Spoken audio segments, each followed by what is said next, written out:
अस्सलामुअलैकुम। दुआहना हकीम अब्दुर्रहमान साफी में खुश आमदीद कहते हैं। आज मैं आपको ऐसी ग़िज़ाओं जड़ी बूटियों के बारे में इंफॉर्मेशन दूंगा जो आपकी ग़िज़ा को हज़म करने के लिए बेहतरीन चीज़ें हैं। तो जब आपका हाजमा यानी कि ख़राब हो जाता है तो उससे आपका मैदा जो होता है वो ख़राब होना शुरू हो जाता है।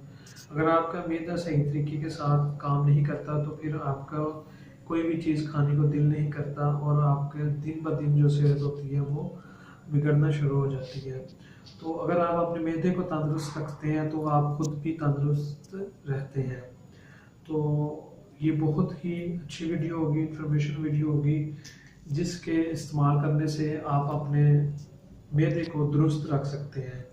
अगर आप अपने मैदे को दुरुस्त रखना चाहते हैं तो मैं आपको ऐसी ग़िज़ाओं बताऊंगा और ऐसी जड़ी बूटियों के बारे में इंफॉर्मेशन दूंगा जिसके इस्तेमाल करने से आप अपने हाजमे को दुरुस्त कर सकते हैं। तो ग़िज़ा को हज़म करने के लिए जो जुज़्वे बदन बनाती चीज़ें वो भी मैं आपको बताऊंगा, जो आपकी भूख को बढ़ाती हैं वो चीज़ें मैं आपको बताऊंगा। उसमें सबसे पहले आता है देसी अजवाइन, ठीक है, शहद, गुड़, जावित्री, अचार।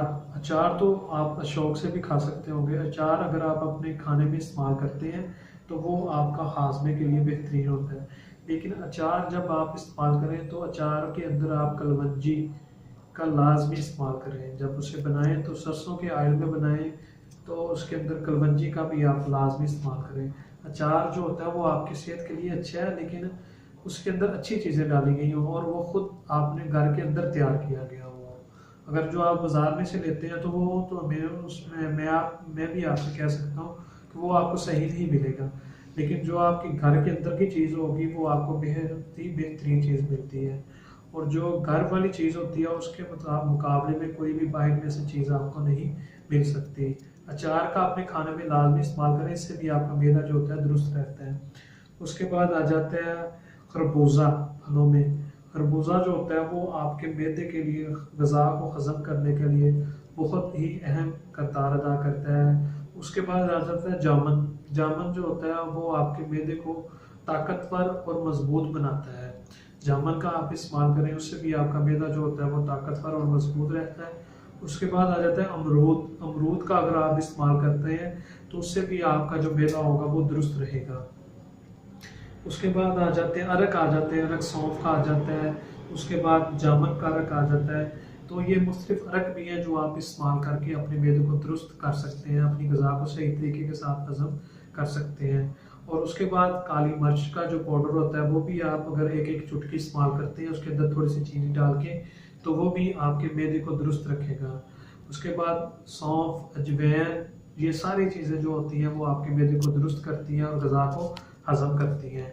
उसके बाद दूध का आपको लाजमी इस्तेमाल करना चाहिए। दूध से आपके मैदे को ताकत मिलती है और जो उसके अंदर मादे वगैरह होते हैं खारिज करने में भी उसका सही किरदार होता है।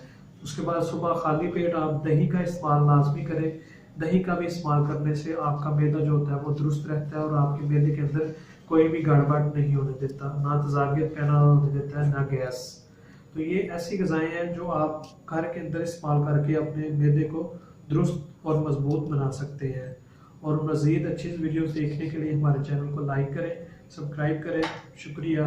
अल्लाह हाफिज़।